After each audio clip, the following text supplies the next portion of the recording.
All right, ready for a deep dive. Always. Today it's existential psychotherapy. Oh, interesting. Sounds heavy. I know, but Yeah. stick with us. Okay. It's really fascinating how this therapy helps people tackle those big life questions, Mm. Like, what's our purpose? Why are we afraid to die? What about this whole freedom and responsibility thing? Yeah, you're right. Those are the big ones. They Like are. the core of what it means to be human. Exactly. And we have an amazing guide for this. Oh, yeah. Irvin Yalom, a leading figure in existential therapy. Perfect. He really gets into the nitty-gritty of it all. Okay, so for someone who's never heard of this, what makes existential therapy different? Well, Yalom talks about these 4 fundamental concerns. Uh-huh. He calls them givens that we all face. Givens. I like that. Yeah. It's like no matter what, you can't escape these. Right. So what are they?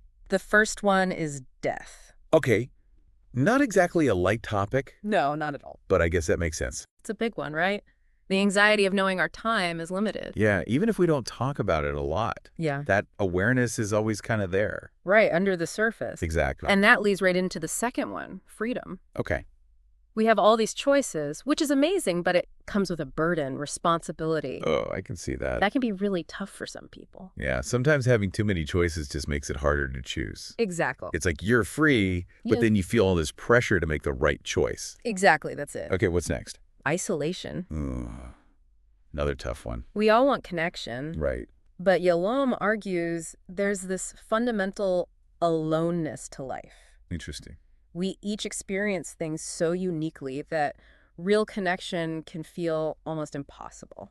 I know what you mean. It's like you could be surrounded by people, Mm-hmm. but still feel completely alone. Exactly. Okay, so we've got death, freedom, isolation. What's the last one? Meaninglessness. Meaninglessness. This is the struggle to find purpose when it feels like the world might not have one. Okay, yeah, I've definitely felt that. That question we all ask ourselves, what's the point of it all? Yeah, that's a big one. It is. So these givens, they're a deep stuff. Definitely. I'm already getting introspective over here. That's good. It means you're thinking. I am. But Yalom's therapy, it's not about dwelling on these anxieties. Right. It's about confronting them. Okay, how so?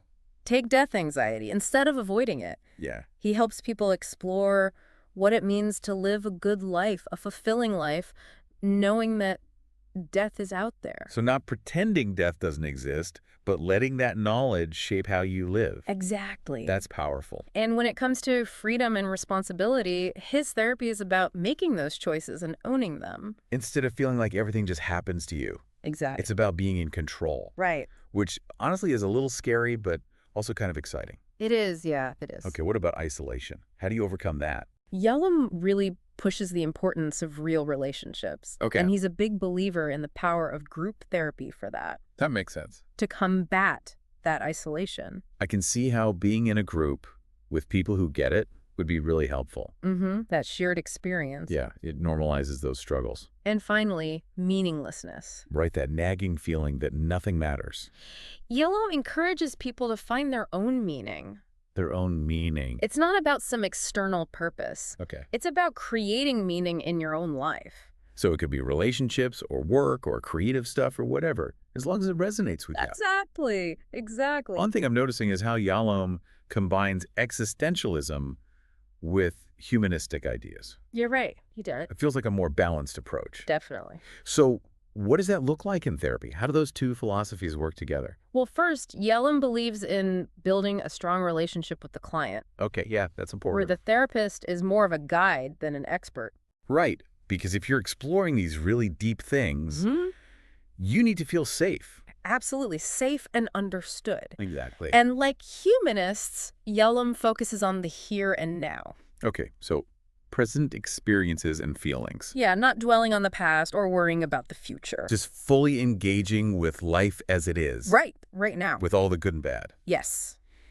I like that. And another key piece is group therapy. Okay, we touched on that before. He sees it as a microcosm of the world, Interesting. where people can practice dealing with those feelings of isolation and connect with others. Who are going through similar stuff. Exactly. A safe space to experiment.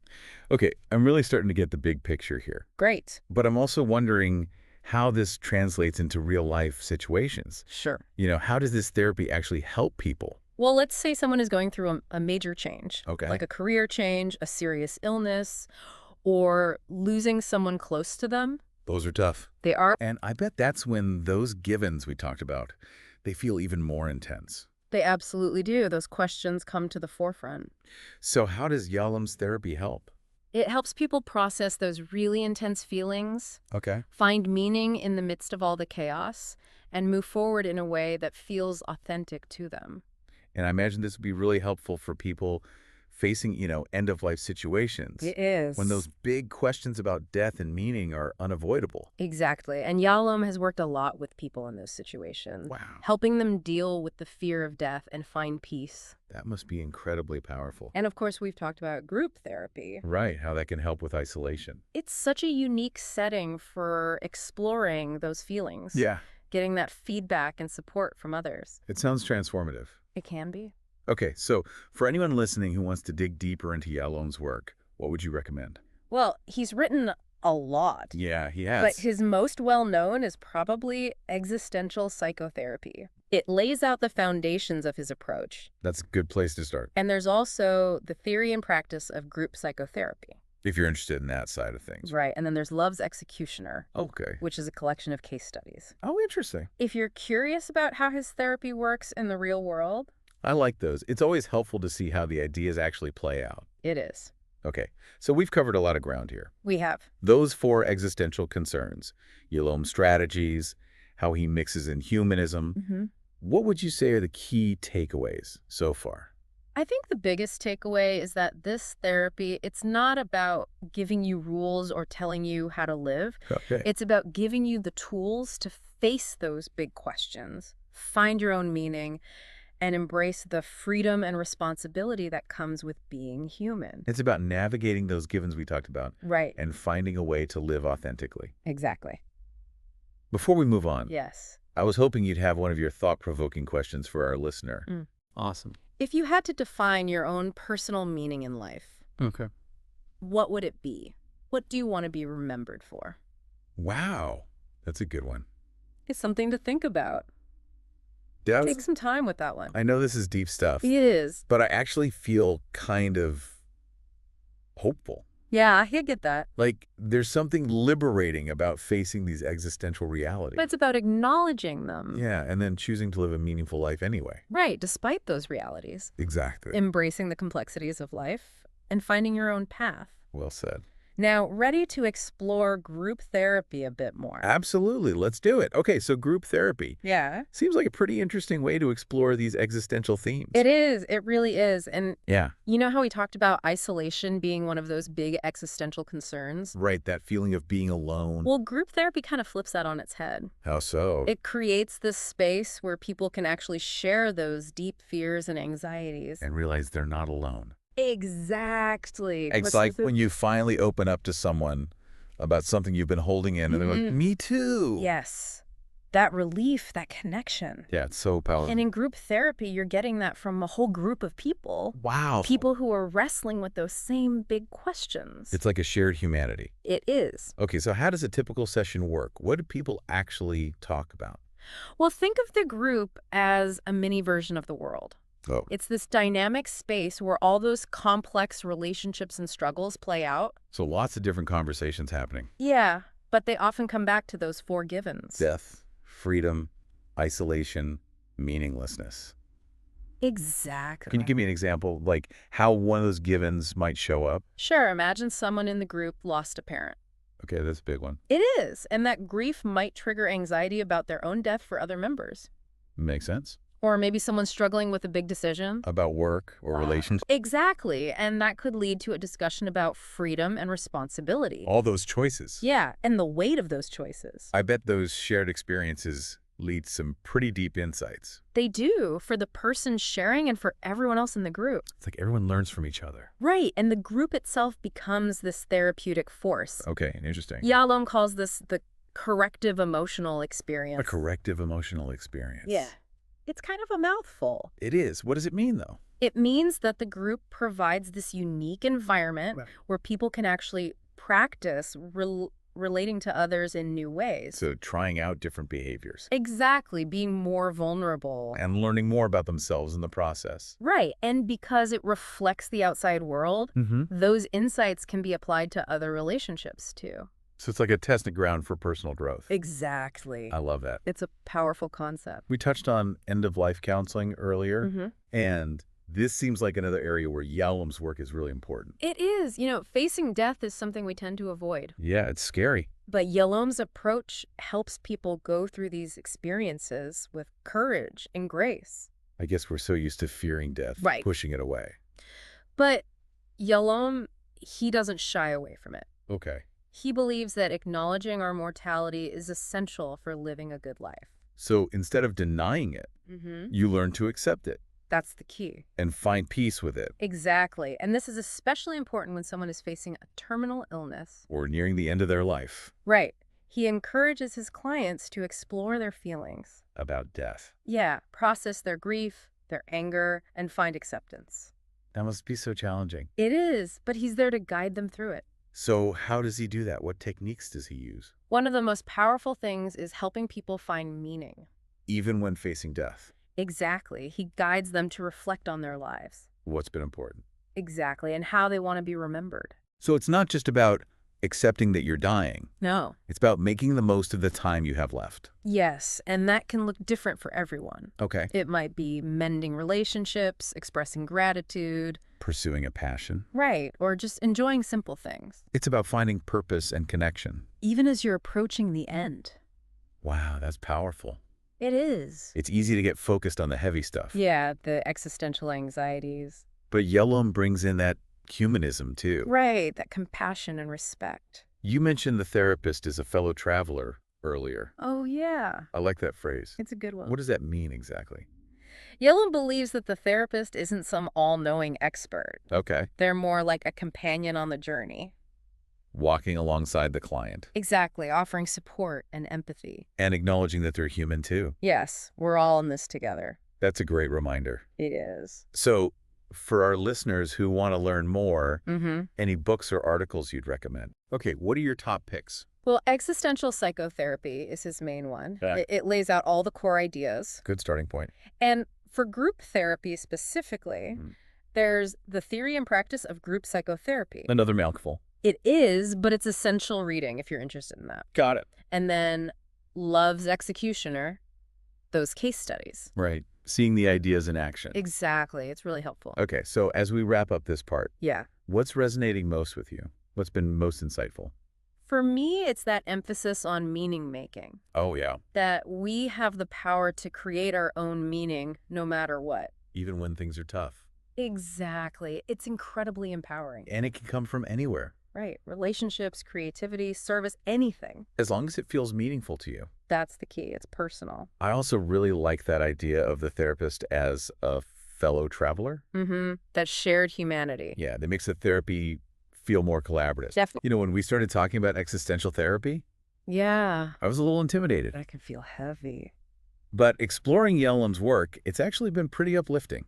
I know what you mean. It's not all doom and gloom. No, it's about embracing life's complexities. The good and the bad. Exactly. And finding a deeper appreciation for it all. That's what Yalom shows us. He does. Now, it's important to acknowledge that existential therapy has its limits. Right. No therapy is perfect. Exactly. So what are some of the criticisms? Okay, I'm curious. Well, some people say it's too abstract. Too philosophical. Yeah, especially for people struggling with everyday problems. Okay, so if you're dealing with something very practical, like losing your job, Right. thinking about the meaning of life might not feel so helpful. Exactly. Okay, what else? Some say it lacks structure. Oh, like specific techniques. Yeah, which can make it hard to apply. So it relies a lot on the therapist style. It does. And that flexibility can be good or bad. Right, some might see it as a strength, others as a weakness. Exactly. Any other criticism? Another one is that it focuses so much on the individual Okay. that it might not address the impact of social and cultural factors. Things like systemic issues. Yes, and that can be a problem. So it's important to be aware of those limitations Absolutely. and to find the approach that works best for you. Right, because there's no one-size-fits-all solution. Okay, so even though it has its limits, existential therapy can still be a powerful tool It can. for helping people navigate those big questions. And find meaning and purpose. What are your final thoughts on that? I think it's a valuable approach Are we? for people who connect with that philosophical framework and who want to live a more authentic life. It's definitely given me a lot to think about. Me too. And now, for the last part of our deep dive, Okay. I want to talk about Yalom's legacy, his impact on the field. Yeah, let's do it. Okay, so we've talked about the ideas, how existential psychotherapy works, even some of the criticisms. Right.